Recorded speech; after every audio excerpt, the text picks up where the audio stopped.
네, 그럼 여기서 평양 소식이 가장 먼저 도착하는 곳이죠? 네, 메인 프레스 센터 연결해서 자세한 소식 들어보겠습니다. 김대근 앵커 전해주시죠. 네, 이곳 프레스 센터에는 계속해서 새로운 소식이 전해지고 있습니다. 언론들은 평양 선언의 내용과 의미를 보도하면서 동시에 다른 새로운 소식이 들어오는지 촉각을 곤두세우고 있습니다. 그럼 취재 기자와 자세한 내용 짚어보겠습니다. 정치부의 이종원 기자와 얘기해 보겠습니다. 자, 이제 평양 남북 정상회담 이틀째 저녁으로 접어들고 있습니다. 예,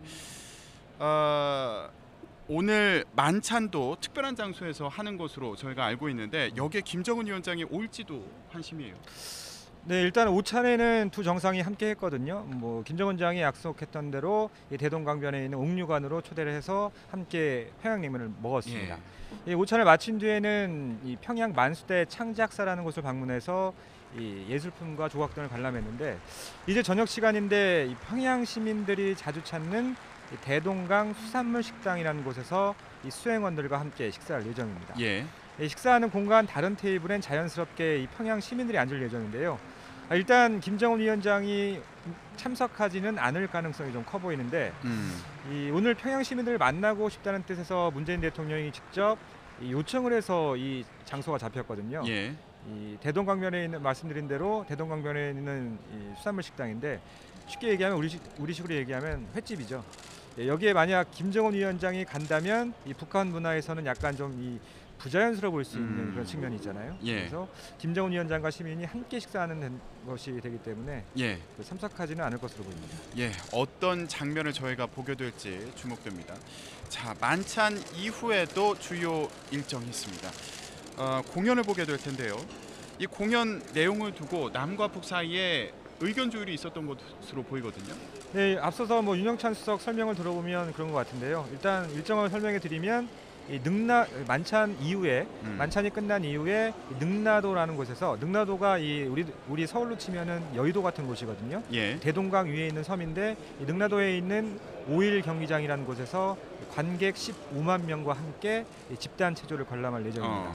근데 여기 경기장에서 이 관객 15만 명을 상대로 문 대통령이 인사 말씀을 하기로 돼 있거든요.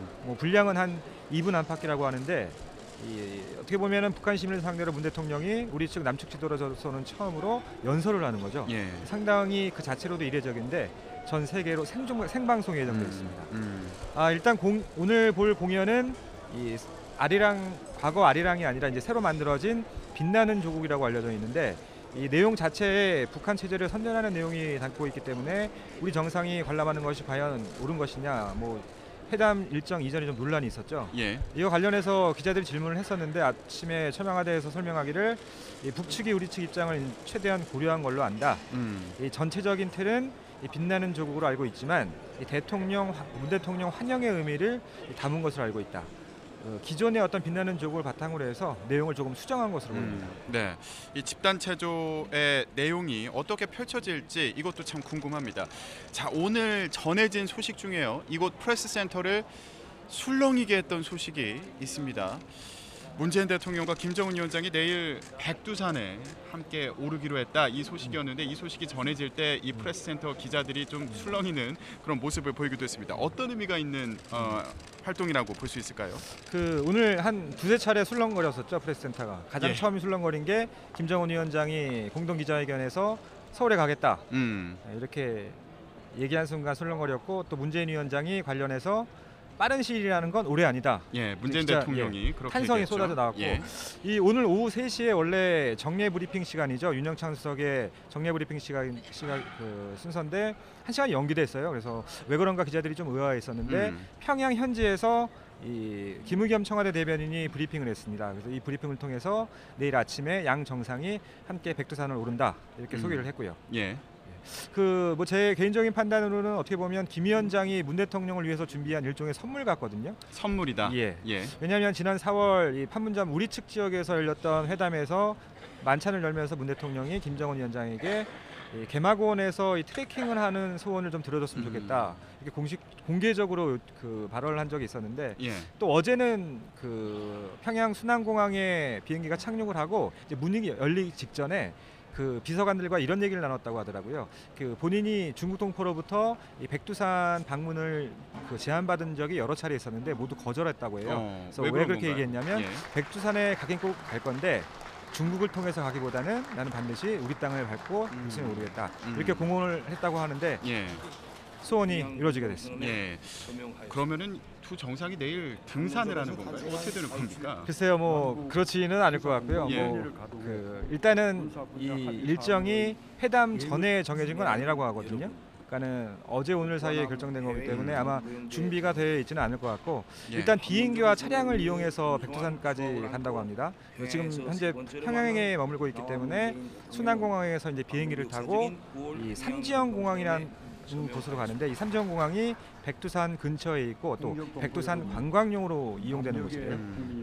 그래서 삼지연 공원에서 일단 차편을 이동을 해서 백두산 한 중간까지 오르고 이후에 궤도 차량을 이용해서 정상까지 오를 예정인데요. 예. 일단 이 백두산 남쪽 정상이 장군봉이라고 하는데 이 장군봉까지 일단 올라가고 날씨가 좋으면 케이블카를 이용해서 천지까지도 갈 예정입니다. 예. 날씨가 좋아서 천지까지 볼 수 있었으면 좋겠습니다. 예. 자, 그러면 서울로 돌아오는 시간이 꽤 늦어지는 거 아닌가요? 네, 그렇습니다. 원래 일정은 공식적으로 처음에 브리핑할 경우에는 오전에 공식 일정이었고 별도의 친교 행사가 없는 한 오전에 이제 평양에서 출발한다고 하는데요. 오늘 내일 이제 백두산 방문에 이 수행원과 이 기자단도 같이 가거든요. 예. 그래서 삼지연 공항에서 백두산 일정이 끝난 다음에 곧바로 서울로 돌아올 예정입니다. 예. 그러려면 일단 그런 문재인 대통령이 타고 갔던 공군 1호기가 삼지연 공항으로 이동을 해야 된다는 얘기인데 오늘 아침에 이제 백두산을 방문할 때 두 정상이 어떤 비행기를 탈지는 아직 결정되지 않았다고 하고요. 예. 자, 구체적인 내용들은 또 내일 지켜봐야지 알게 되는 부분도 있을 것으로 보입니다. 자, 그러면 오늘 발표된 평양 공동선언의 구체적인 내용을 좀 짚어보겠습니다. 이번 정상회담의 핵심으로 가장 관심을 받은 부분은 역시 비핵화와 관련된 부분이었는데요. 이 가운데에서 영변 핵시설을 폐기하겠다 이런 내용이 들어 있습니다. 물론 뭐 조건이 붙어 있긴 합니다만 이런 내용은 앞으로 핵을 만들지 않겠다 이런 의지를 보여준 것으로도 해석할 수 있을 것 같은데요. 어떻게 봐야 될까요? 네, 그렇습니다. 이번 회담이 지난 4월에 열렸던 판문점 선언하고 가장 차이점이 있다면 이 비핵화 논의의 수준이 달랐다는 거죠. 예. 그 앞선 판문점 선언 때는 선언적인 의미에 그쳤습니다. 그러니까 완전한 비핵화로 뭐 핵 없는 한반도 실현이 목표라는 걸 확인한다. 이 정도 문구였는데 이번 회담에서는 비핵화를 위한 구체적인 액션이 의제가 됐습니다. 예. 이 문 대통령도 정상회담을 앞두고 이런 얘기를 했었죠. 북한이 미래의 핵뿐만 아니라 현재 보유하고 있는 핵도 폐기해야 한다. 이런 발언을 했었는데 뭐 이미 북한이 이 북미 정상회담 이후에 풍계리 핵시험장 폐기했고요. 근데 이거는 앞으로 생산할 미래 핵이라는 거죠. 그래서 현재 보유하고 있는 핵무기, 핵물질, 핵시설 등을 이제 포기하라고 북에 촉구했던 건데 일단 합의문 내용을 보면 문 대통령의 제안을 김 위원장의 일부 받아들인 것으로 평가되고요. 다만 현재 어떻게 보면 상징적인 곳이죠. 영변 핵시설 폐기에 대한 전제 조건을 달았잖아요. 미국의 상응 조치를 요구했기 때문에 일단 어느 정도의 협상 카드는 남겨둔 것으로 보입니다. 네. 자, 이것과 함께 동창리 엔진 시험장 그리고 미사일 발사대와 관련된 내용도 있었는데요. 앞서 외신을 통해서 북한이 동창리 시설 해체에 들어간 것으로 보인다 이런 보도가 있기도 했습니다. 물론 이후에 이 해체 작업이 중단된 것 같다 이런 보도가 있기도 했고요. 이 과정에서 미국 같은 경우는 동창리 시설 폐쇄 작업에 참관단의 검증이 있어야 된다 이렇게 요구를 해오기도 했던 그런 상황입니다. 결국 이런 미국의 요구가 받아들여진 것으로 보이기도 하는데요. 앞으로 북미 대화에 미치는 영향 어떻게 전망해 볼 수 있을까요? 그 북핵 문제라는 게 사실 북한과 미국 간의 어떤 협상이 주체였잖아요. 우리도 주요 당사자이긴 했는데 그렇기 때문에 우리가 어떤 중재자 역할에 충실할 수밖에 없는 그런 상황이었는데 예. 일단 우리가 그 제시한 중재안을 북측이 받아들여도 미국이라고 하는 협상 당사자가 남아 있기 때문에 과연 오늘 합의문에 이런 구체적인 비핵화 로드맵이 담길 것이냐 여기에 대해서 대부분 저를 포함해서 기자단이 좀 부정적이었거든요. 근데 이런 것을 고려하면 오늘 합의문 내용은 제가 봤을 때는 좀 상당히 진일보한 내용으로 평가가 되고 예. 이 오늘 문재인 대통령이 이런 발언을 했죠. 그 남과 북이 처음으로 비핵화 방안에 합의했다. 매우 의미 있는 성과다. 본인이 평가했는데 제가 볼 땐 미국을 향한 메시지로 보입니다. 예. 트럼프 대통령 같은 경우에도 오늘 남북 간 합의에 대해서 긍정적으로 받아들인다 이렇게 해석이 되는 메시지를 SNS에 올렸습니다. 지금 뭐 미국을 향한 메시지로 보인다. 이 남북 정상 간의 합의 내용과 관련해서도요. 그렇게 평가를 해주셨는데 그렇다면 미국의 입장에서도 이게 비핵화 합의가 진전되는 것으로 받아들인다. 이렇게 해석을 해도 되는 상황인가요? 일단 뭐 1시간 만에 트위터를 올렸더라고요. 그래서 일단 긍정적으로 해석되는 부분인 건 분명해 보이는데 예. 뭐 물론 이제 미국의 공식 입장이라고 보긴 좀 어렵고 트럼프가 이렇게 얘기했습니다. 평양 공동선언을 보고 매우 흥분된다. 또 북한 김정은 위원장이 핵 사찰을 허용하는 데 합의했다.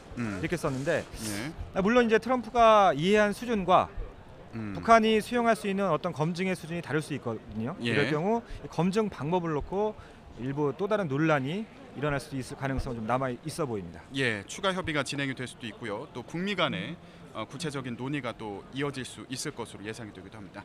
자, 이렇게 역사적인 평양 선언에 합의한 남북 정상 비핵화 관련한 중요한 전환점을 만들어 갈 수 있을지 계속 지켜봐야겠습니다. 저희는 추가로 들어오는 소식이 있으면 계속 전해드리겠습니다. 지금까지 남북 정상회담 메인 프레스 센터였습니다.